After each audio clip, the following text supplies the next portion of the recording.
నమస్కారం. ఓకే.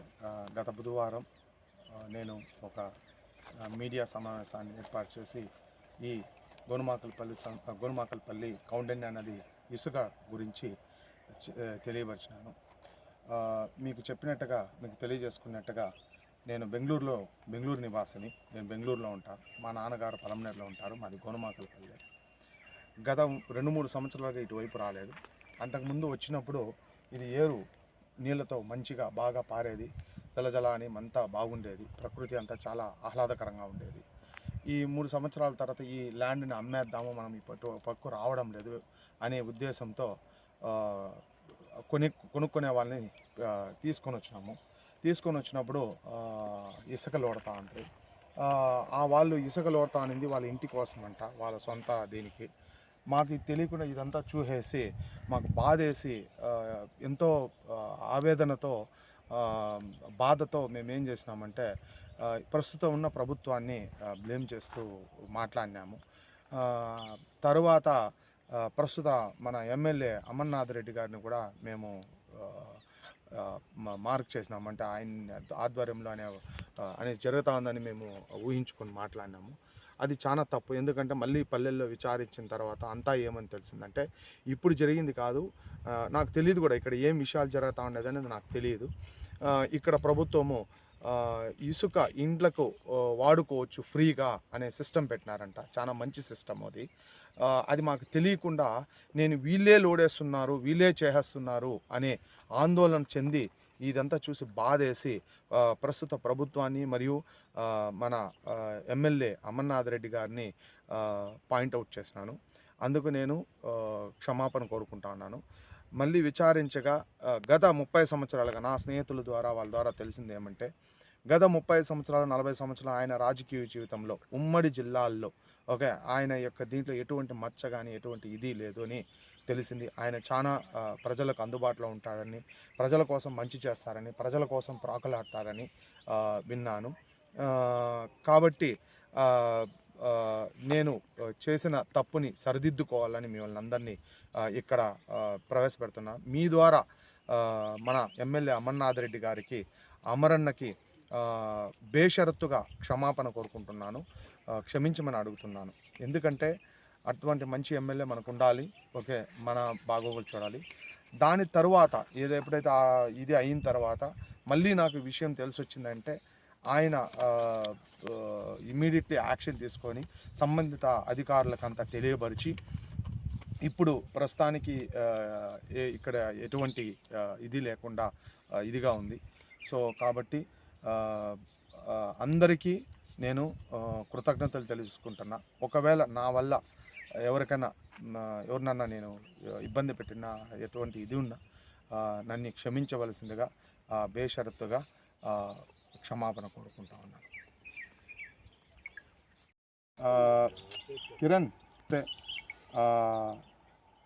ప్రస్తుత ప్రభుత్వానికి, ప్రభుత్వ అధికారులకి మరియు లోకేష్ బాబు గారికి, చంద్రబాబు నాయుడు గారికి, మన ఎమ్మెల్యే అమర్నాథ్ రెడ్డి గారికి, మన ప్రభుత్వ అధికారులకి అందరికీ బేషరతుగా క్షమాపణ కోరుకుంటా ఉన్నాను.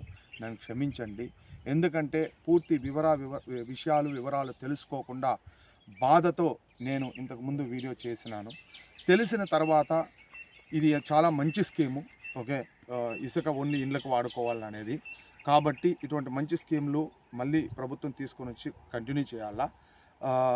నేను గత వీడియోలో వీళ్ళందరి పేర్లు ఎత్తిన దానివల్ల నాది తప్పు జరిగింది. కాబట్టి మళ్ళీ నేను ప్రభుత్వ అధికారులు అందరికీ, ప్రస్తుతం మన ప్రభుత్వానికి, లోకేష్ బాబు గారికి, చంద్రబాబు నాయుడు సార్ గారికి, మన అమర్నాథ్ రెడ్డి ఎమ్మెల్యే అమర్నాథ్ రెడ్డి గారికి, పలమనేరు ఎమ్మెల్యే అమర్నాథ్ రెడ్డి గారికి అందరికీ నేను క్షమాపణ కోరుకుంటున్నా. బేషరతుగా నన్ను క్షమించండి.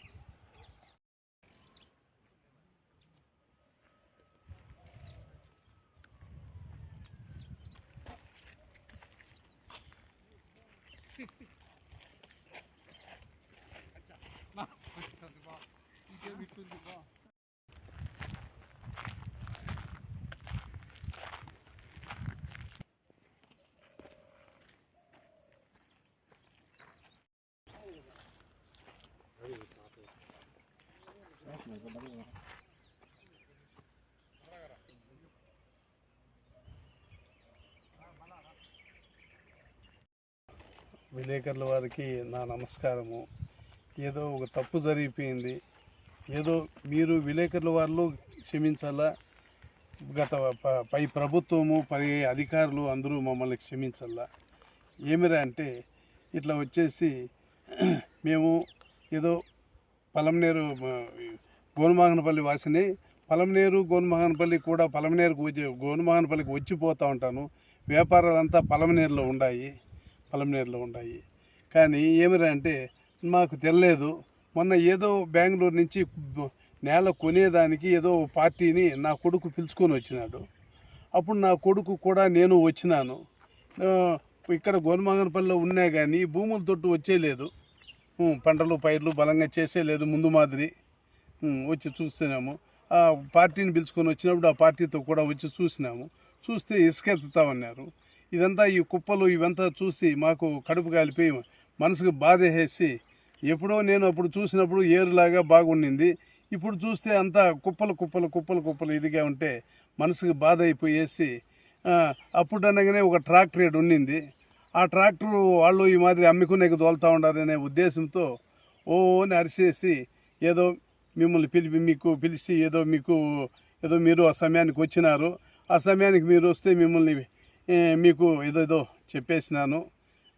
నన్ను ప్రభుత్వం వారు పైవారు అందరూ క్షమించాలని కోరుకుంటా ఉన్నాను. ఇక్కడ ఈ చూసి ఈ కుప్పలు ఇవంతా చూసి నేను 2-3 ఏండ్లకు ముందు చూసిందే, మళ్ళీ ఇప్పుడు వచ్చేసి ఇప్పుడు చూసే కొందుకు బాధ అయిపోయింది. ఆ బాధలో ఏదేదో మాట్లాడేసినాను. నేను నా కొడుకు మాట్లాడేసినాము. తర్వాత తీరా వాళ్ళు మీరు వెళ్ళిపోయిన తర్వాత పల్లెల్లో విచారిస్తే, అయ్యో ఇప్పుడు కాదబ్బా ఇదంతా తీసింది 3-4 నెలలకు ముందు తీసినారు, అప్పుడు ముందు ప్రభుత్వంలో తీసినారు. ఆ ముందు ప్రభుత్వంలో తీసి కుప్పలు పోసి కుప్పలు ఊర్లోనే పోస్తా ఉన్నారు, బెంగళూరుకి తోలుతూ ఉంటారు టిప్పర్లు తెప్పించి. అప్పుడు చేసిన పనులబ్బా ఇప్పుడు ఏడా చేయలేదు. ఈ ప్రభుత్వం వచ్చినాక ఊరికే మీరు ఇప్పుడు వచ్చి ఈ ప్రభుత్వాన్ని అనేసినారు అని మమ్మల్ని దానివల్ల మమ్మల్ని అంతా చేసిన దానివల్ల అయ్యో అవునా మాకు తెలియదే, మేము పొరపాటు చేసినామే, మేము తప్పు చేసినామే అనేసి మళ్ళా వచ్చేసి రిస్క్ అయినా కానీ మిమ్మల్ని అందరినీ రిక్వెస్ట్ చేసుకొని పిలిపించి ఇక్కడికి మేము చెప్తా ఉన్నాము. మా తప్పు అయిపోయింది. ఏరా అంటే ఈ నేలలు ఈ కుప్పలు ఇవంతా చూసే కొందికి ఒక బాధ అయిపోయింది, లేని బాధతో చెప్పేసినాము. కానీ తీరా విచారిస్తే ఇప్పుడు జరిగిండేది కాదు ఇది, గత ప్రభుత్వంలో జరిగింది. గత ప్రభుత్వంలో వచ్చేసి చేసినారు. ఇప్పుడు 3-4 నెలల నుంచి ఎవరు ఏదో ఇండ్లు కట్టేవాళ్ళు మాత్రం తీసుకుపోతూ ఉన్నారు, మిగిలిన ఎవరు తీసుకుపోలేదు అని చెప్పినారు. అందువల్ల వచ్చేసి మళ్ళా మిమ్మల్ని పిలిపించి ఏదో ప్రభుత్వాన్ని ఏదో ప్రస్తుతం ఉండే ప్రభుత్వాన్ని తర్వాత వచ్చేసి ఏదో ఇప్పుడు ఉండే అధికారుల్ని అందరినీ క్షమాభిక్ష కోరుతూ ఉన్నాము. ఏదో అందరూ క్షమించాలా, ఎవరికైనా ఒక పొరపాటు జరిగిపోతుంది కాబట్టి మళ్ళా మేము రిక్వెస్ట్ చేసుకుంటా ఉన్నాము, మాది పొరపాటు అయిపోయింది అని చెప్పి మీడియా ద్వారా అందరికీ తెలియజేసుకుంటా ఉన్నాము. కొంచెం అందరూ కనికరించండి.